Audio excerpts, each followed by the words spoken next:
Eh bien, bonjour Bernard. Bonjour Michael. Merci à toi d'avoir accepté cet entretien. Il a pour vocation, comme les autres, à faire entendre les différents acteurs économiques du domaine de la culture, dont tu fais partie. Et je vais te laisser te présenter à la fois à titre personnel et à la fois dans l'ensemble de tes activités musicales. Nous allons donc structurer cet entretien en trois parties. Une première partie dans laquelle je vais te demander de te présenter donc à titre personnel et musical, encore une fois, et quelles sont tes activités musicales, et je sais qu'elles sont nombreuses. La deuxième partie sera plus axée sur la situation actuelle et les conséquences dont tu pourras nous parler à ton niveau. Et la troisième partie, eh bien, nous tenterons, dans la mesure du possible, de faire preuve d'optimisme pour l'après. Voilà, une fois que cette crise économique et culturelle, pour ce qui nous concerne, sera passée, même si on ne connaît pas encore les échéances. Ouais, pas de souci. Allez Bernard, commençons par te laisser te présenter, s'il te plaît. Bon, alors donc, je m'appelle Bernard Chazot. On se connaît depuis longtemps, Michael, puisque on a été musiciens dans des mêmes formations. C'est ça. Euh, Au clavier, moi à la basse. Et puis je suis musicien. Alors je suis musicien amateur, si on peut appeler ça amateur, puisque je joue dans plusieurs groupes avec des gens qui eux ne sont pas forcément des amateurs, plutôt du jazz. Ouais, voilà, plutôt des groupes de jazz. Est-ce que tu peux nous Euh, citer le nom des formations dans lesquelles tu joues, s'il te plaît? Oui, oui. Alors, on a un groupe qui s'appelle Lady Soul Project, où on fait des reprises d'Aretha Franklin avec deux cuivres, un super sax, Roger Nikitov, Thierry Comte au trombone, euh, André Hirondelle à la batterie, moi-même à la basse, Simon Rochetin à la guitare et Julie Fallu au chant. Et donc, c'est un groupe avec qui on tourne depuis maintenant un peu plus d'un an et où vraiment on s'éclate, on a fait des arrangements super sympas et ça prend bien, et on était super contents parce qu'on avait booké plein de dates et puis ben là c'est vrai que ça a un petit peu mis un coup d'arrêt aux dates, mais bon on espère pourquoi pas en août en faire quelques-unes. Donc ça c'est un premier groupe, c'est le groupe principal. Et puis on a un autre projet là qui est plus, alors on va dire, chanson française, avec Sophie Charby au chant, qui est bien connue dans la région, et Luc Plouton au piano, André Hirondelle à la batterie, et moi-même à la basse, et où là on reprend des chansons françaises, Nougaro, Bobby Lapointe, etc. En jazz avec bien la chance de travailler avec Luc Plouton, qui est un des plus grands claviériste, on va dire, pianiste français de jazz, qui a joué avec Didier Lockwood et entre autres, quoi. Et donc qui est un super arrangeur, qui a une oreille de fou, qui a du goût, et donc qui nous a fait de très beaux arrangements. Et là, donc on devait faire les premiers concerts. Et là, ce mois-ci, et puis jusqu'à ce que ce Covid-19 nous en empêche. Voilà, ça. Donc c'est les deux groupes avec lesquels je joue. Et puis aussi on joue même avec des copains à l'Arnas, là, plein de voisins. On a fait une petite vidéo d'ailleurs sur Facebook. Le groupe s'appelle Limestone. Et là, donc, c'est pour s'amuser. On a repris, on fait de la reprise pop. Et là, le côté sympa, c'est que tout le monde habite dans un rayon de 500 mètres, quoi. Donc, ça, c'est vraiment cool. J'ai jamais répété aussi près de chez moi. Donc, Oui, ça, c'est c'est ça, cool. c'est Voilà. l'avantage. Donc, Un des avantages qu'on peut trouver à cette situation, c'est d'être au moins chez soi pour pouvoir faire de la musique. Une tout à petite fait. question quand même. Tu fais de la basse depuis combien de temps et pourquoi la basse? Comment ça t'est venu? Ah, ben, la basse, bon, ça fait longtemps, hein, je dois avoir 17 ans, tu vois, quand j'ai commencé la basse. Après, voilà, j'ai jamais été vraiment un grand travailleur, moi, donc de l'instrument, donc du coup, j'en ai toujours fait à mon niveau, voilà, avec le cœur, avec du goût. Alors, j'ai progressé forcément depuis le temps que j'en fais. Mais bon, voilà, je suis pas un grand technicien de la basse, hein, au même titre que le sont les Didier Delaguila, pour ne citer que lui sur le coin. Mais voilà, j'essaye de faire ça avec mon cœur et ça fait très longtemps que j'en fais. Pourquoi la basse? Oh, bah, tout simplement, c'est tout bête, hein, parce que quand on est gamin, on monte des groupes et bon, personne ne se mettra à la basse. Moi, je dis, oh bah ouais, moi ça me plairait bien. Donc du coup, je m'étais mis à la basse un peu par hasard. Voilà, Bon, tout simplement. on peut aussi dire que, sans être trop intrusif dans ta vie personnelle, que tu as quand même transmis ce virus à tes descendants, parce que quand même, il faut le dire, tu as quand même des enfants musiciens. Oui, oui, oui, oui. Alors j'en ai 2 sur 3 qui sont musiciens. Donc j'en ai un qui est batteur et qui vit sur Paris et qui actuellement accompagne Camélia Jordana, et qui est intermittent du spectacle. Donc là, il va sans dire que c'est une période un petit peu compliquée. Et puis j'en ai une deuxième, Charlotte, qui elle fait du chant lyrique et qui va passer ses concours d'entrée là pour le CNSM de Lyon en musique ancienne. Carrément 2 univers complètement différents, hein, dans la pop rock et puis l'autre dans le chant classique, voilà. Et donc du coup, oui, c'est vrai que bon, ça fait plaisir, hein, d'avoir des enfants qui sont dans la musique, c'est vrai, tout à fait. Bon, parfait. Et, Hmm. Bon, c'est bien. voilà. Alors, quand même, la raison de notre entretien aujourd'hui, c'est aussi le festival je vais te laisser te présenter. Parle-nous de ce festival avec évidemment son nom, les créateurs, son âge, on va dire sa couleur musicale. Donne-nous une description, je dirais, basique de ce festival. Voilà, alors, Michael, c'est très facile. Donc on a commencé on a organisé ce festival pour la première fois en 2007. Donc ça allait être la 14e édition cette année. C'est un festival qui a démarré à Larnas, donc petit village dont je pourrais peut-être parler un petit peu plus tout à l'heure.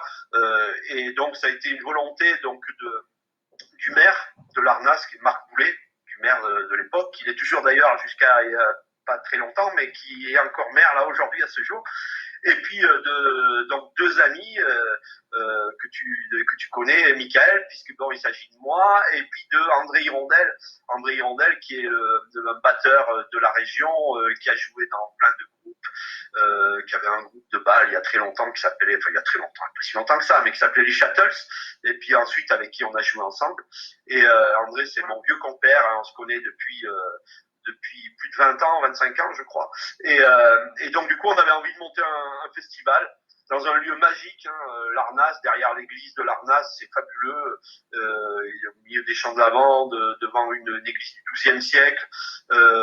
Et c'est un festival avec une couleur plus, alors on va dire jazz, mais pas que, musique du monde également. Et puis surtout, on a essayé d'organiser un festival où tout le monde puisse coller, quoi, puisse venir. Voilà, on voulait pas faire quelque chose de trop élitiste. On voulait faire quelque chose où tout le monde pouvait se sentir bien dans un endroit super où les gens puissent venir manger, s'allonger dans l'herbe, s'asseoir sur une chaise, écouter de la bonne musique, rencontrer les artistes. Voilà, petit festival, hein, puisque on a une jauge de 400 personnes à peu près par soir. Et puis bon, on a commencé je te dis, en 2007. Et là, aujourd'hui, ça aurait été la 14e édition. Et depuis, on s'est beaucoup étendu, puisqu'aujourd'hui, c'est un festival qui est porté de plus en plus par l'intercommunalité du Rhône-Gorge d'Ardèche et qui s'étend sur 5 ou 6 communes du Rhône-Gorge d'Ardèche pour Saint-Andéol, Viviers, Saint-Martin d'Ardèche, Saint-Marcel, la grotte de Saint-Marcel, etc., etc. Donc, et Larnas, Saint-Montant, voilà. Et où on organise des concerts pendant une semaine.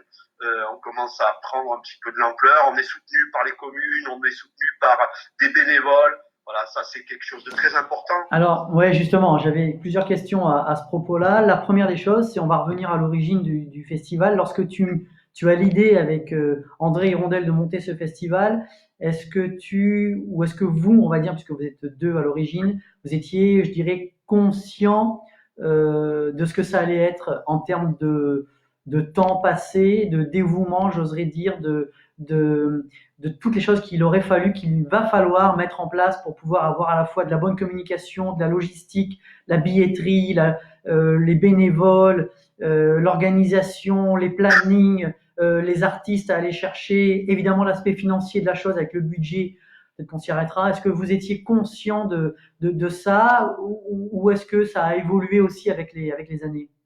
Ah non, non, on n'était pas du tout conscient. Hein. La première année où on a organisé notre festival, allez, on devait avoir un budget de 1500 €, quoi. Voilà, donc allez, c'était sur 2 jours, on avait trouvé 2 groupes du coin, dont nous, plus un autre groupe. Il y avait à l'époque, c'était Liz Newton et André Bateau qui avaient bien voulu jouer le jeu avec des musiciens de la région là. Et on n'était pas du tout conscient de ce que ça allait donner. On avait fait ça, on avait essayé une première année, puis petit à petit, ça a pris de l'ampleur. Et ben, effectivement, aujourd'hui, on arrive à un budget de l'ordre de 40 000 € quoi. Et donc, du coup, de 1500 à 40 000, bon, il faudrait faire la multiplication. ça fait pas mal. Et puis, bah oui. Alors, par contre, on a une chance, c'est que on est bien soutenu par les collectivités locales et territoriales. On est soutenu par la commune, bien évidemment, l'intercommunalité.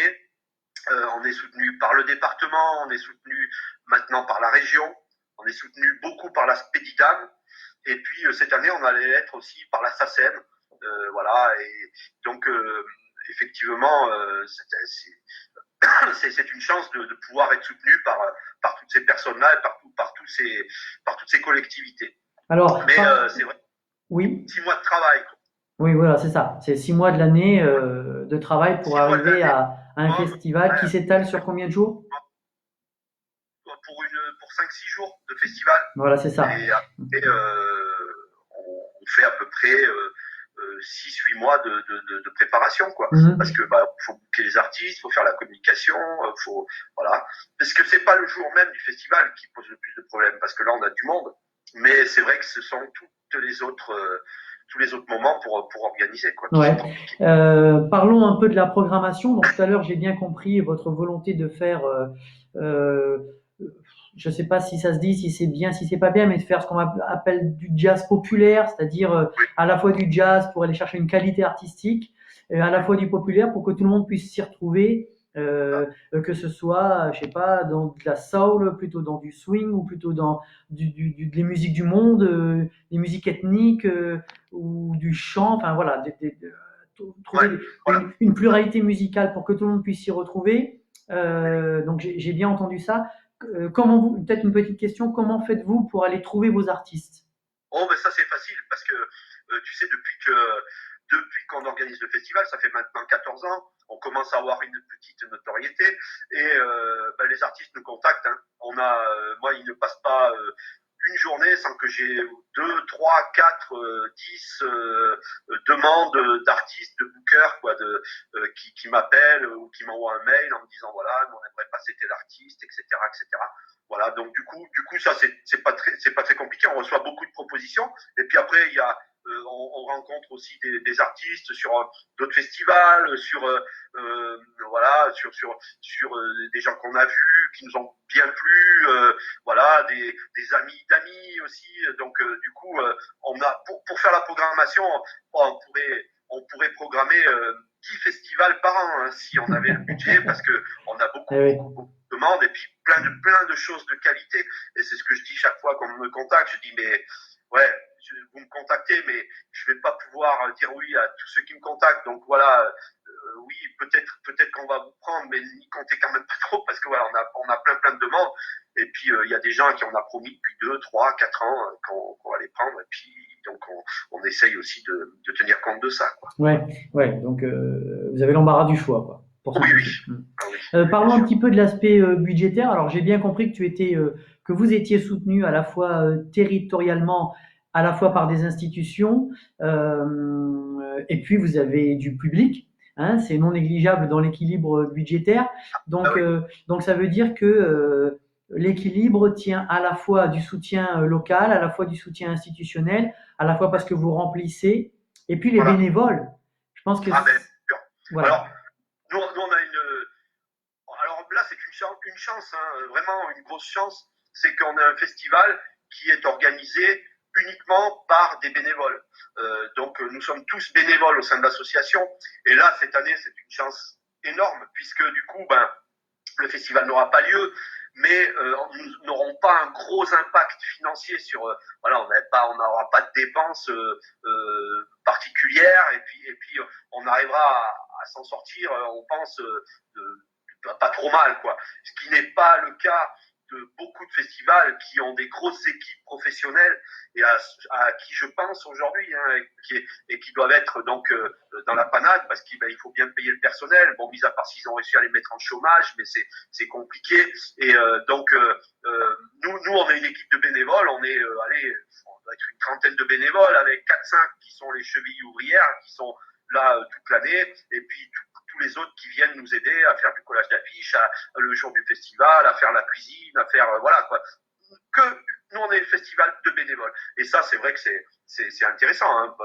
Mais bon, c'est ce qui fait vivre c'est ce qui fait vivre notre festival, parce qu'on n'aurait pas les moyens de toute façon Oui, c'est ça. d'être voilà. Alors, on est évidemment là pas pour rentrer dans cette philosophie ni dans ce questionnement, mais c'est quand même important de dire que votre festival, mais pas seulement, tenez aussi parce que c'est tenu, je dirais, ou organisé, ou voilà, comme tu parlais de cheville ouvrière, j'aime bien ce terme, par des bénévoles. Et que la notion de culture sur ton territoire tient aussi parce que c'est participatif et que ce sont les gens du territoire qui en font partie. Hein. Bien sûr. Moi, de toute façon, sur nos territoires, en Ardèche, moi, je vois ça comme ça, hein, c'est-à-dire que ce serait très compliqué d'avoir beaucoup de gros événements avec des équipes professionnelles, etc. Alors, on a quand même une chance, et ça, je veux leur tirer mon chapeau, puisque très souvent, toutes les années, on travaille avec eux. C'est la SMAC 07, la SMAC 07 qui nous aide, qui est un soutien pour nous. J'ai oublié de le dire tout à l'heure, mais dans le festival, on a une soirée depuis 2 ans. Alors, cette année, elle n'aura pas lieu, bien évidemment, mais qui se fait au Théâtre Antique d'Alba, qui est coproduite par Muséal, qui est coproduite également donc par la SMAC 07 et par nous. Et donc du coup, c'est un partenariat. Et cette année, on avait un concours, par exemple, de groupe qui était de groupe de jazz, qui était prévu et qui était porté par la SMAC, qui était organisé avec la SMAC. Et c'est vrai que eux, en Ardèche, c'est la structure qui permet un petit peu d'irradier toute la ouais, j'emploie ce terme, irradier, c'est peut-être pas le bon terme, mais qui permet de faire que la culture fonctionne en Ardèche, et qui permet de fédérer justement tous les acteurs culturels. Ça c'est important, mais c'est vrai qu'en Ardèche, nous n'aurions pas les moyens d'avoir des grosses structures qui organisent 25 000 événements, quoi. Voilà, ouais. on a un gros festival. Deux informations. Je crois qu'on n'a pas dit le nom du festival, sauf erreur de ma part dans la présentation. Bien sûr. Alors, il s'appelle Jazz sur un plateau, c'est important. Voilà. Jazz sur un plateau, voilà, tout à fait. C'était un point important. Et la deuxième chose, c'est quand même préciser la notion de SMAC, qui est scène de musique actuelle. Voilà, c'était important de le dire. De l'Ardèche, quoi. Et c'est je crois, la seule, ou peut-être qu'il y en a une autre, mais je pense même pas. C'est une des seules scènes de musique actuelle qui soit itinérante, c'est-à-dire qui soit sur plusieurs lieux. Hein, voilà, donc beaucoup de SMAC sont en un lieu comme à Nîmes, voilà, etc. Il y a une SMAC qui est implantée dans un lieu. Là, non, là, elle irradie, et une des particularités de cette SMAC, c'est qu'elle aide les autres, elle aide les bénévoles, les structures bénévoles à organiser leurs événements aussi. D'accord. Donc effectivement, comme tu l'as dit plusieurs fois, et comme beaucoup d'événements culturels, cette année, le festival n'aura pas lieu pour sa 14e édition, si je ne me trompe pas, c'est bien ça, hein, 14e édition. Alors, au-delà de l'aspect, je dirais, plaisant la chose, plaisir d'organiser, j'imagine quand même que ce type d'événement sur ton territoire rayonne. C'est-à-dire, j'imagine, quand même un impact quelque part. Vous faites, je sais pas, vous logez du monde, peut-être des restaurants qui fonctionnent. Enfin voilà, il y a quand même un aspect économique de la chose. Comme je le dis toujours, Michael, l'Ardèche, c'est à mon avis le principal la principale vecteur économique de l'Ardèche, du sud Ardèche en tout cas, c'est le tourisme. Et sans le tourisme, ça serait catastrophique on ne vivrait pas. Le tourisme engendre bien évidemment des commerces, le tourisme engendre de l'agriculture. Et donc nous, en tant qu'événement culturel, on est aussi là pour proposer un événement qui puisse permettre de faire un territoire, de faire de notre territoire un lieu où on a envie de venir, un lieu où il se passe quelque chose de classe. Voilà, c'est où les gens se retrouvent et sont bien. Voilà, de faire de la qualité. Et ça c'est très important. C'est pas un événement pour faire forcément un événement. Ça nous plaît bien de faire ça, mais en plus c'est vrai qu'on a un rôle économique. Ça c'est certain. Ça fait fonctionner les restaurants. Ça donne une image du territoire. L'image du territoire est très importante. Bien sûr. Et donc l'image du territoire de l'Ardèche, c'est le tourisme, c'est le slow tourisme. Et notre festival s'inscrit complètement dans cette démarche de slow tourisme, quoi, où les gens viennent pour passer un bon moment en écoutant de la bonne musique, en mangeant bien des produits locaux, voilà, en découvrant des choses, en découvrant des lieux, parce que chaque fois qu'on propose un concert du festival Jazz sur un plateau, en général, on choisit un lieu qui va avec, par exemple, l'Arnas, l'église du XIIe siècle, Saint-Montan, au bord de la petite rivière, pas loin du château de Saint-Montan, Saint-Marcel d'Ardèche, c'est la grotte de Saint-Marcel, on fait le concert devant la grotte de Saint-Marcel, à Saint-Martin d'Ardèche, c'est sur la plage en face des falaises d'Éguèze.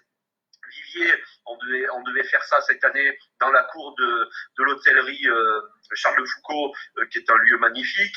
Voilà, donc pour Saint-Andéol, on devait faire ça à la fontaine de Tours, nous au parc Pradel, on n'avait pas encore choisi vraiment le lieu, mais chaque fois on essaye de joindre le lieu à la musique, voilà, et à la qualité. Ouais, c'est ça. Est-ce que, revenons sur les deux acteurs qui sont à l'origine, c'est-à-dire toi et André Hirondelle, est-ce que vous vous êtes un petit peu partagé les rôles dans cette organisation? Oui, oui, oui, tout naturellement, hein, parce que il y en a un, je vais parler un peu trivialement, mais qui est bordélique et l'autre pas. Alors je te laisserai deviner qui est le bordélique, c'est moi. D'accord. Donc, mais bon, par contre, j'ai un peu de tchatch et donc du coup, pour tout ce qui est subvention, tout ce qui est, moi je m'occupe de tout ce secteur-là, subvention, communication, tout ça, avec Paul Reynard, on fait la communication. Mais voilà, donc je m'occupe plutôt de ça. Et André, lui, c'est tout ce qui est finance. Tu connais sa rigueur, tout ce qui est finance, tout ce qui est contrat.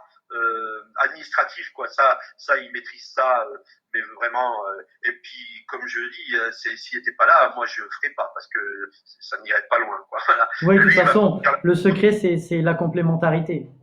ouais, c'est ça. Alors on a eu la chance on soit pas pareil l'un et l'autre, quoi. Donc du coup, c'est ce qui fait que on a pu bien se partager le travail, voilà. Mais il y a un troisième acteur qui est beaucoup aussi, qui travaille beaucoup avec nous, c'est Paul Reynard, qui s'est longtemps occupé, qui s'occupe toujours, d'ailleurs c'est quelqu'un qui était très actif contre les gaz de schiste et qui avait monté l'association anti-gaz de schiste et qui a d'ailleurs gagné, qui a réussi, entre autres, c'est l'une des personnes qui a réussi à faire qu'il n'y a pas eu cette recherche ici chez nous, et donc qui est très impliqué également dans tout ce qui est volet communication, Paul. Et donc voilà, et il y a même une autre personne là, qui s'est jointe cette année, qui est très active aussi, qui est un ancien, qui était journaliste au Dauphiné Libéré, qui s'appelle Jean-François Quez, et pareil, qui lui, par contre, dans la demande de sponsors, il connaît plein de monde et tout ça. Donc voilà, c'est une complémentarité, hein, et donc du coup, on arrive à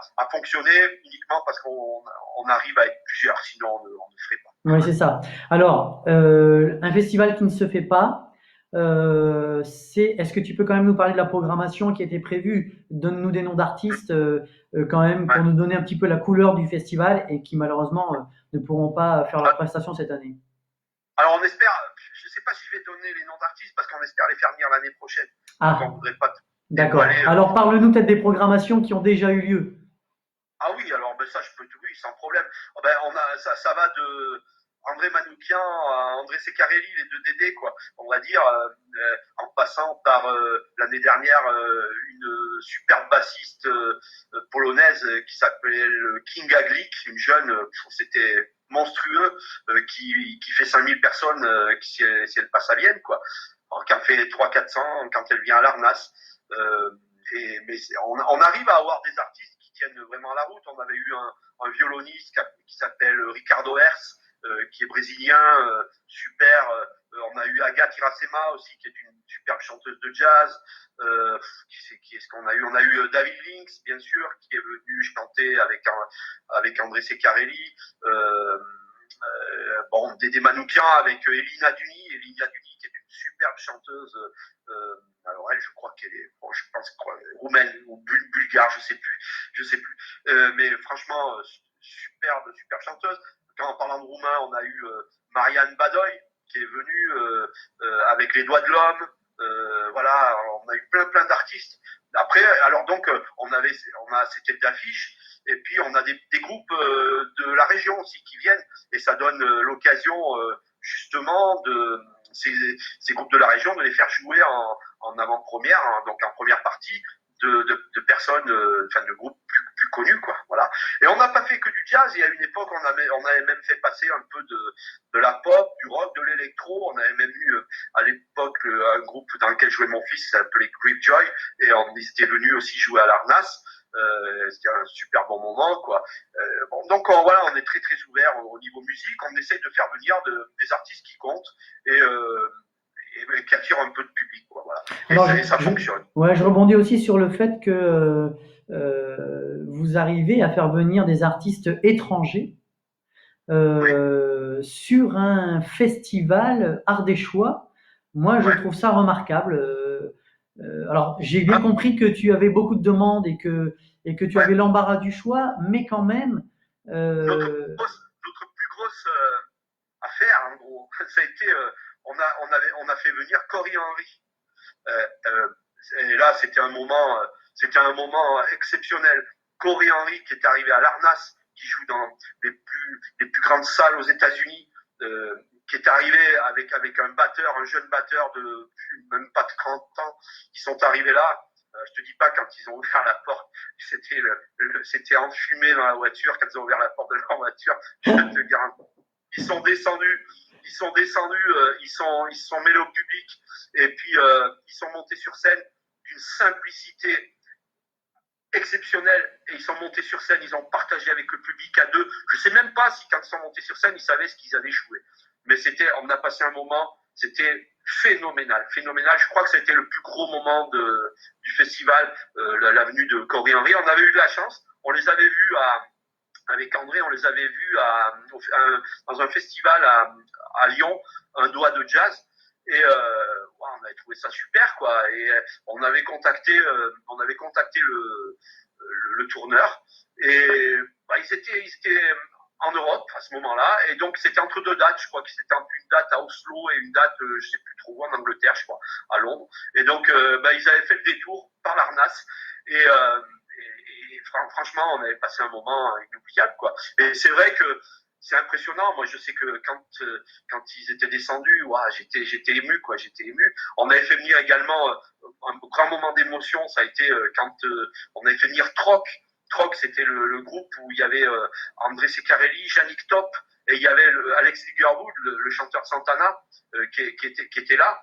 Et moi, quand Yannick Top était descendu de la voiture, ce grand bonhomme costaud là, moi j'étais ému, quoi, parce que moi j'ai commencé la basse, c'était mon idole, quoi, et là le voir devant moi, simple, super sympa et abordable, et en train de lui serrer la main, en train de l'aider à monter son ampli, je trouvais ça incroyable, quoi. Alors c'était des grands moments d'émotion quand même, hein, le festival, et donc du coup on s'y retrouve, quoi, même si des fois c'est galère quand on prépare, qu'on se dit des fois on s'engueule, des fois voilà, quoi, tu sais comment ça peut être. Mais non, mais franchement, c'est tellement bien quand on y arrive, quand ça se passe bien, et voilà, quoi. Alors, après voilà, la seule chose qui peut nous embêter à l'Arnas, la majeure, la seule chose c'est la pluie, quoi, parce qu'on est en plein air, quoi, voilà. Donc il y a eu une ou deux fois, on a eu un peu de pluie, mais bon, c'est pas grave, on fait avec, quoi. Alors rappelle-nous les dates auxquelles normalement les dates, c'est vers le 14 juillet, tu vois, c'est entre le 15 et le 22 juillet, quoi, voilà. D'accord. Alors, voilà. Les perspectives d'évolution du festival. Alors, moi, les perspectives d'évolution, évolution, disons que on voudrait vraiment, je profite du moment pour le dire, puisque ça va sûrement être pas mal entendu, nous on voudrait vraiment en faire un événement intercommunal, c'est-à-dire travailler avec l'office de tourisme du Rhône-Gorge l'Ardèche, travailler avec la communauté de communes, on travaille déjà, mais en faire vraiment un événement porté encore plus par la communauté de communes. Alors peut-être, je sais pas, changer le titre, peut-être pas employer le mot jazz qui peut faire peur, mais j'en sais rien. Mais en tout cas, de faire venir des artistes qui soient que tout le monde ait envie de voir, de faire des coups d'enfer, quoi, arriver à faire venir des artistes tels Thomas Dutronc, des gens comme ça, quoi. Voilà, ça serait un petit peu les perspectives.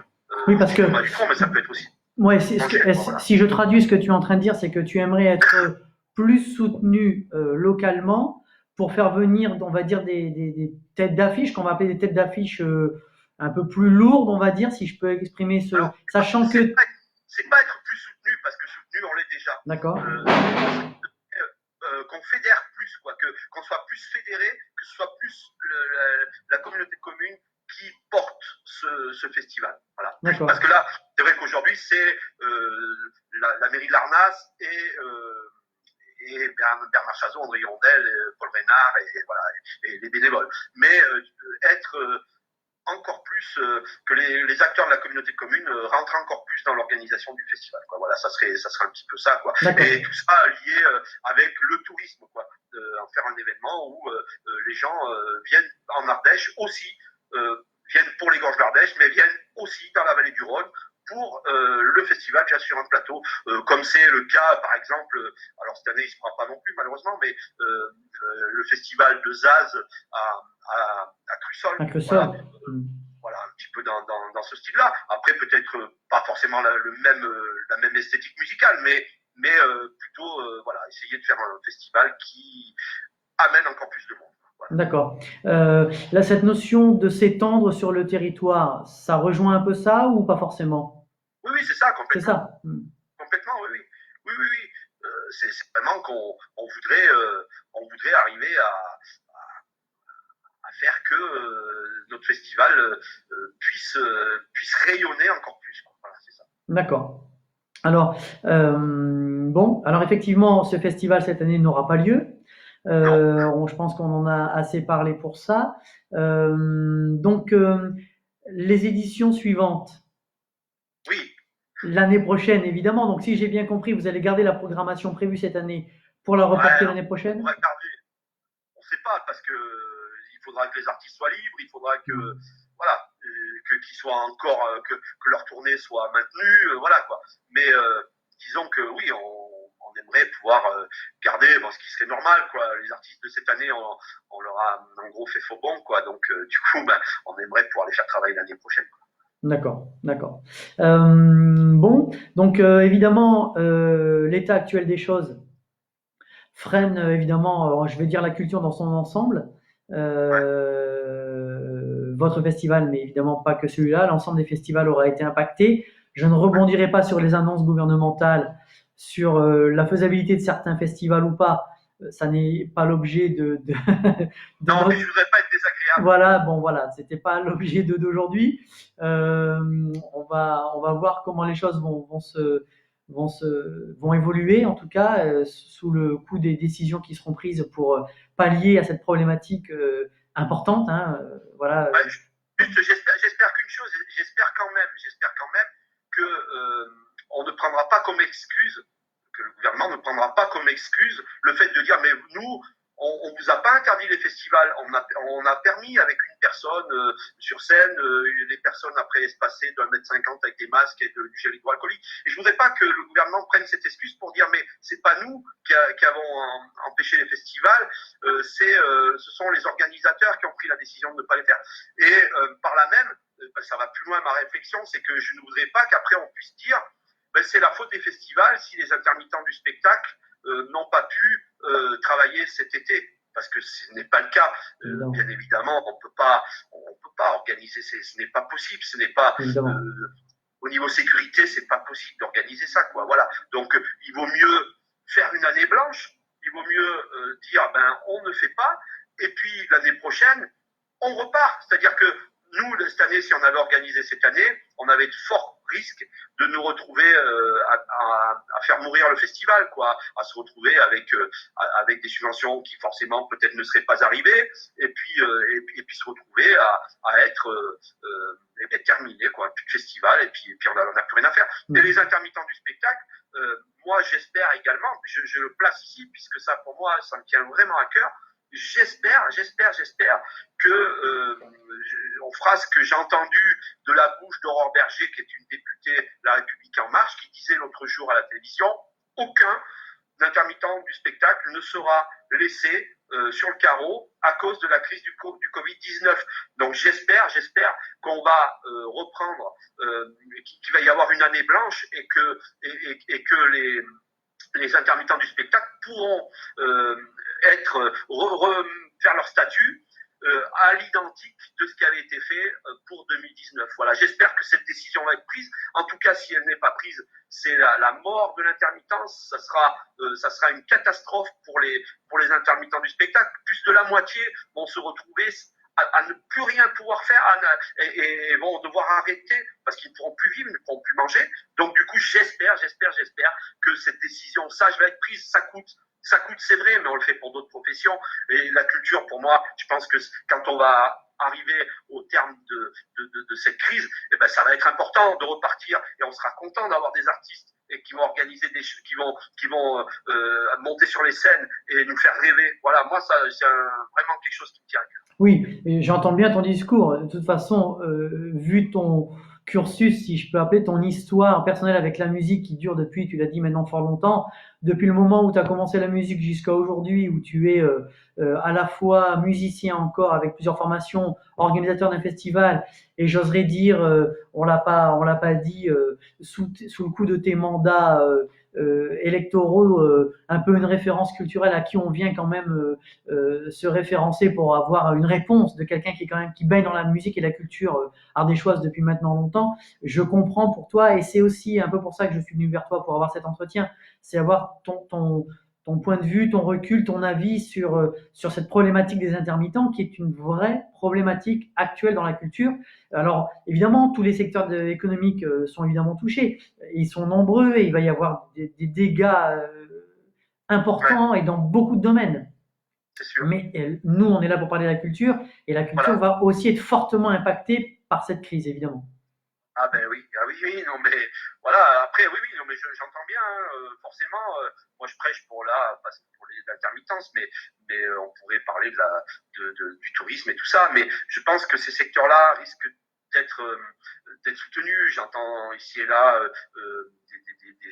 des décisions qui sont prises pour soutenir, donc que ce soit le tourisme, que ce soit les petites industries, que ce soit les restaurants, les cafés, tout ça. Mais pour l'instant, voilà, les intermittents ont très très peur, quoi, très peur d'être mangés tout cru, et donc du coup ça il faut pas, sinon ça va être une catastrophe pour le domaine culturel. Voilà. Oui, c'est ça. Alors, faut peut-être expliquer les règles de base de l'intermittence, hein, parce qu'évidemment, les gens ne connaissent pas forcément ça. Le principe étant que un intermittent doit faire 43 cachets en un an. Il doit faire 507 heures. 507 heures, voilà, qui correspond à 43 cachets en fonction du statut, qu'on soit musicien, technicien, ça peut varier, mais bon, grosso modo, l'idée étant de faire le nombre de dates déclarées suffisantes sur une année pour pouvoir percevoir leurs droits d'intermittence sur l'année suivante, pour pouvoir repartir et refaire leur date. Évidemment que cette crise qui dure depuis le mois de mars et qui va durer suivant les annonces, mais il n'y a pas que les annonces, c'est que je pense que les organisateurs, même une fois que les institutionnels, les politiciens vont réouvrir les vannes en disant à partir de maintenant, vous pouvez refaire, je pense que beaucoup d'organisateurs ne prendront pas le risque d'organiser des événements. Et c'est ce qui fait vivre les intermittents. Ce sont des scènes, des spectacles, des concerts, des événements, des festivités, des festivals. Voilà, tout l'ensemble de ces événements culturels qui font que ces intermittents sont employés par les organisateurs pour pouvoir faire leur cachet et arriver à leur statut sur une année. Et donc, plus cette période va s'étaler, et plus ce sera une période creuse pour eux pendant laquelle ils ne pourront pas faire leur cachet et donc clôturer leur statut d'intermittent. Et ce qui fait qu'ils ne pourront pas pérenniser leur activité par leur statut d'intermittent. Ce qui risque concrètement de laisser des intermittents sur le carreau. Je ne sais pas si l'expression est bien choisie, mais en tout cas, elle a le mérite d'être claire. Et donc, c'est la culture. Et ce sont plein d'événements, de festivals, de concerts, de festivités, de fêtes de village qui ne pourront pas avoir lieu parce que les intermittents ne seront plus là et qu'ils ne pourront plus être dans ce domaine d'activité professionnelle. Parce qu'on le rappelle, c'est bien l'intermittence est un statut, mais parce que derrière, il y a des vrais professionnels du métier, qu'ils soient musiciens, techniciens ou organisateurs. Hein. On voit des organisateurs qui ont des statuts d'intermittents et voilà. Et donc tous ces gens-là sont évidemment impactés.